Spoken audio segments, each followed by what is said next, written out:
ठीक है ना। हेलो सूरज जी, क्या हाल है? कहाँ से हो आप? हाँ सर। सर हम असम से बोल रहे हैं। हम्म। हेलो।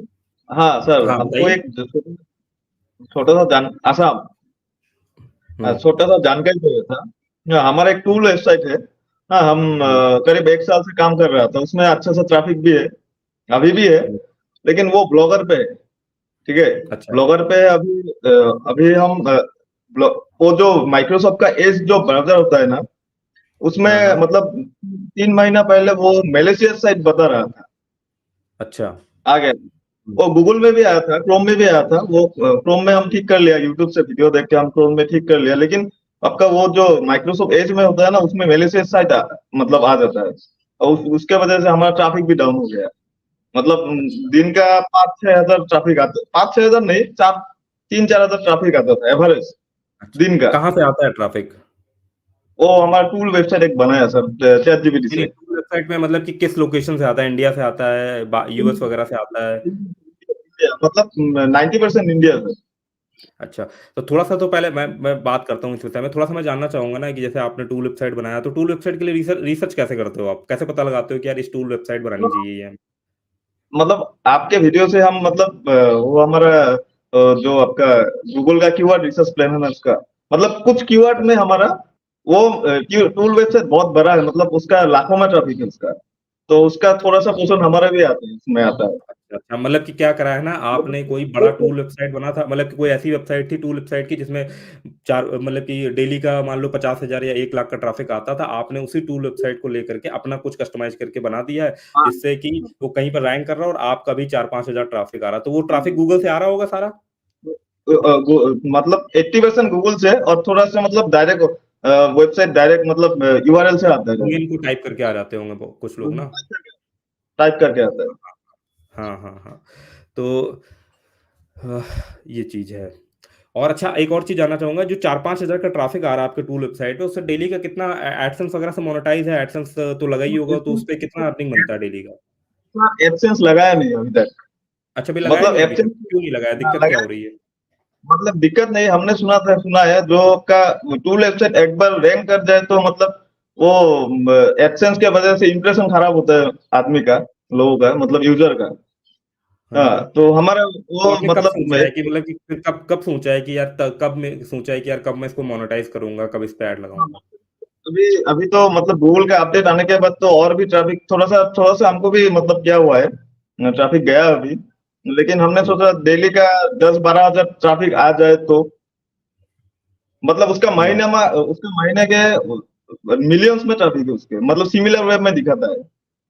अच्छा। तो चलिए आपके टॉपिक पे बात करते हैं कि क्या है कि कुछ ब्राउजर में जो है ना, वो आपका मालवेयर टाइप वाला दिखा रहा है कि यार इसमें जो है वायरस वगैरह हो सकता है, तो वो एक रेड कलर की विंडो आ जाती होगी, ऐसा कुछ दिखता होगा ना रेड में ना, तो वो ओपन नहीं होता होगा, तो उसको आपने क्रोम में फिक्स करने के लिए क्या चीज करी, कहाँ पे चेंज करा, क्या चीज चेंज करा था? गूगल में एक वेबसाइट, गूगल का ही एक मतलब यूआरएल है, उसमें उसमें डालना पड़ता है। हम्म। हाँ, डालने के बाद वो हमको याद नहीं है, थोड़ा मतलब 1-1.5 महीना पहले किया था, हम यूट्यूब में वीडियो वीडियो हमको मिला था ऐसा ऐसा। तो हम्म। क्रोम में फिक्स हो गया, लेकिन एज तो में देखिए नहीं। ना, आप एक बार ना, जो भी आपका ने एक टूल बनाया हुआ है ना, आपको एक बार उसकी जावास्क्रिप्ट वगैरह रिव्यू करनी पड़ेगी, ठीक है ना। कई बार क्या होता है कि जावास्क्रिप्ट में अगर हम कुछ ऐसा कोड होता है ना जो यूजर की इंफॉर्मेशन कलेक्ट कर रहा होता है इनडायरेक्टली वे में, ठीक है, आपने मान लो फॉर एग्जांपल कोई लाइब्रेरी था या कोई कोड था, डायरेक्टली गिटहब से या कहीं किसी फ्री वाले प्लेटफॉर्म से डाउनलोड करके उसको डाल दिया ना, और उसके अंदर कोई ऐसा कोड लिखा हुआ है जो यूजर को ट्रैक कर रहा होता है ना, तो इस तरीके की चीज जो है वो दिखा सकता है, तो वो आपको जो है वो मेरे हिसाब से कोर में घुस करके देखना चाहिए।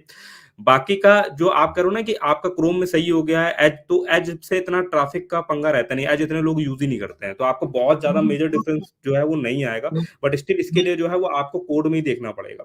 ये बाहर से, यहाँ क्रोम वालों ने तो मतलब चलो यूआरएल वाला सिस्टम दे रखा था, आपने उसको डाल दिया, उसने वेरीफाई करा होगा, चीज ठीक है ना। बट अगर ये एरर आ रही है ना, तो फिर आपको देखना पड़ेगा कि आपके कोड में जो है कहीं ना कुछ कोड ऐसा लिखा हुआ है जो सही नहीं है, ठीक है ना। ना, एज एज वो एज में भी है हाँ, एज में भी है आपका, उसका यूआरएल वेरीफाई करने के लिए एज में भी है। अच्छा। उसमें भी डाला, 2-3 बार 4 बार डाल दिया हमने।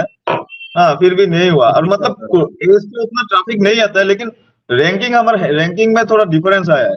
तो इसके लिए क्या करना ना, मैं देखो मेरे लिए भी थोड़ी नई चीज है कि आप ये चीज कर रहे हो। मतलब नॉर्मल वे में तो मेरे साथ जब ये कभी वैसे तो हुआ नहीं, एक दो बार हुआ है, तो मेरे तो कोड में मुझे पता रहता था यहाँ पे मैंने कुछ गड़बड़ कर दिया, इस वजह से ये चीज हो रही थी। तो आप ना अपनी वेबसाइट का जो है ना लिंक ना मुझे जो है ना वो ईमेल करना, या मेरे अच्छा, इंस्टाग्राम नीचे दिया होगा डिस्क्रिप्शन पे ना, आप ईमेल करना, मैं देखूंगा तब मैं अच्छे तरीके से बता पाऊंगा कि क्या एक्चुअली में प्रॉब्लम जो है, बिना देखे ऐसे बता पाना काफी मुश्किल है ना। तो हाँ, कहाँ पे वो क्या तो है, वो दिक्कत तो जो है। है वो कर रखी कोड पे या क्या चीज है, तो उसके हिसाब से जो है फिर मैं आपको जो है वो बता पाऊंगा, मेरे लिए भी एक लर्निंग हो जाएगी। ठीक है, तो आप वो मुझे सर भेजना। हमारा ठीक है। अभी और भी एक सवाल है सर। वो हमारा हम्म। ब्लॉगर में है, रानी है, वर्डप्रेस हम्म। में अभी वो करूँ क्या, मतलब शिफ्ट करूँ क्या, मतलब हमारा वन पेज ही है, वो एक ही पेज में, मतलब फ्रंट पेज नहीं पे कोई पूरा जरूरत का पूरा। नहीं, नहीं नहीं कोई जरूरत नहीं है। आपका HTML CSS जावास्क्रिप्ट बेस्ड आपने वर्डप्रेस में डाल रखा हुआ, कोई दिक्कत नहीं है। बशर्ते जब भी उसमें कभी कुछ चेंज करना ना, तो उसका बैकअप जरूर लेते रहना, बैकअप लेके रख लेना। कभी कभी क्या होता है ना कि यार ब्लॉगर है, गूगल का प्लेटफॉर्म है, तो कभी कभी हाँ, वेबसाइट उड़ा भी देगा, तो कोई दिक्कत नहीं, अपने डोमेन को आप दूसरा ब्लॉग क्रिएट करके सारा इंपोर्ट मार के वहां से रन कर लेना, कोई दिक्कत नहीं। तो जब भी उसमें कुछ भी चेंज करना, कंटेंट लिखना या कोई कोड में चेंज करना, जो भी चीज करना, तो उसका जो है वो बैकअप लेकर के अच्छा अच्छा। जरूर रखना। ठीक है। बाकी का मैंने बताया ना, बाकी का आप मुझे इंस्टाग्राम पर या इंस्टाग्राम पे कई बार हो सकता है यूआरएल ब्लॉक कर दे, या जो भी चीज है आपको ईमेल आईडी मिल जाएगी मेरे अबाउट हाँ सेक्शन पे हाँ, जाके। बाकी आप मुझे ठीक है सर, यूआरएल हम जरूर भेजना, क्योंकि मैं भी समझना चाहता हूँ कि यार ये प्रॉब्लम किस वजह से आ रही है, कहाँ पर आ रही है, कोड की वजह से ही ना। तो वो मैं थोड़ा सा ऑब्जर्व करना चाहूंगा, ठीक है, अपनी ये रनिंग के तो सर पॉइंट ऑफ व्यू से। तो आप मुझे जो है भेज कोड देना, मैं आपको को ईमेल पे कोड रिप्लाई हम कर दूंगा। चैट जीपीटी से लगाया सर, मतलब अभी चैट जीपीटी से हम एक साल से हम कर रहे हैं, मतलब सीएसएस, एचटीएमएल सीएसएस जावा हमको थोड़ा सा नॉलेज हुआ है सर। हम्म। गुरु जी है हमारा चैट जीपीटी, कुछ मिले तो चैट जीपीटी से मतलब होता है, नहीं, ऐसा कोडिंग ही करने कुछ। के लिए, कोड जनरेट करवाने के लिए आपके पास आइडिया होना चाहिए। चैट जीपीटी बहुत हाँ ज्यादा हेल्पफुल है। और आप देखो ये, हाँ आप मतलब ये चीज तो ये प्रूफ कर रही है यार, जो मैंने एक वीडियो नहीं बनाया हुआ था कि चैट जीपीटी से किस तरीके से आप टूल वेबसाइट बना सकते हो। हाँ, तो आप तो सीधे आप सीधे उसका अपने- प्रमाण हो गए कि यार आपने चैट जीपीटी से कोड जनरेट करना, अपना एक अपना एनालिसिस तो भाई खुद ही करनी हाँ पड़ेगी हाँ ना, कौन से टॉपिक पे टूल बनाना आपने बनाया, और आप 4,000 पर डे का ट्रैफिक लेके भी आ रहे हो, मतलब वो चीज हाँ, आपके लिए हेल्पफुल रही। ठीक है। बाकी का बाकी का आप मुझे यूआरएल भेजना, मैं भी इंटरेस्टेड हूँ देखने के लिए ठीक यार है ये प्रॉब्लम क्यों आ रही है। ठीक है ना, भेजना कि क्या ठीक चैट है ठीक जीपीटी ने कोड जनरेट करके दिया और क्यों ये प्रॉब्लम जो है वो आ रही है। ठीक है। तो आपको है। और सर अबाउट सेक्शन में मेरा ईमेल आईडी मिल जाएगा। ठीक है। तो हाँ उस हाँ पे आप सर, ईमेल यस। कर देना, मैं उसी पे रिप्लाई कर दूंगा कि क्या प्रॉब्लम है। ठीक है। ठीक है ओके चलो okay Suraj, okay, thank you sir. बढ़िया लगा थैंक आपसे यू, जुड़ करके, ऐसे थैंक यू लाइव थैंक वगैरह यू। में जुड़कर भी अच्छा लगता है। और देखो भैया, सूरज जी ने चैट जीपीटी का इस्तेमाल करके भाई टूल, भाई चैट जीपीटी हो सकता है कंटेंट लिखने के लिए यूजफुल ना हो, ठीक है ना, बट टूल तो यार कोड होता है ना, कोड कंटेंट नहीं होता है यार, कोड तो एक फीचर होता है। वो फीचर आप चैट जीपीटी इस्तेमाल करके, अपना दिमाग लगा करके, अपना एनालिसिस करके कोई टॉपिक पे जो है वो चीज आप उसका इस्तेमाल बढ़िया से कर सकते हो, उसमें कोई दिक्कत नहीं है, उसमें कुछ प्लेगरिज्म जैसा कुछ नहीं होता। क्यों नहीं होता? क्योंकि देखो ना एग्जांपल, जेक्वेरी की लाइब्रेरी हो गई, बहुत सारी वेबसाइट यूज करती है, तो उसमें काहे का प्लेगरिज्म, कोड में कुछ इस तरीके का प्लेगरिज्म नहीं होता, प्लेगरिज्म कंटेंट में होता है। ठीक है ना। तो ये जो है मेरे कुछ आपको जो है वो सजेशन रहेंगे। बाकी आज का लाइव यार यहीं तक रखते हैं, मिलते हैं नेक्स्ट लाइव स्ट्रीम में, तब तक के लिए भाई धन्यवाद।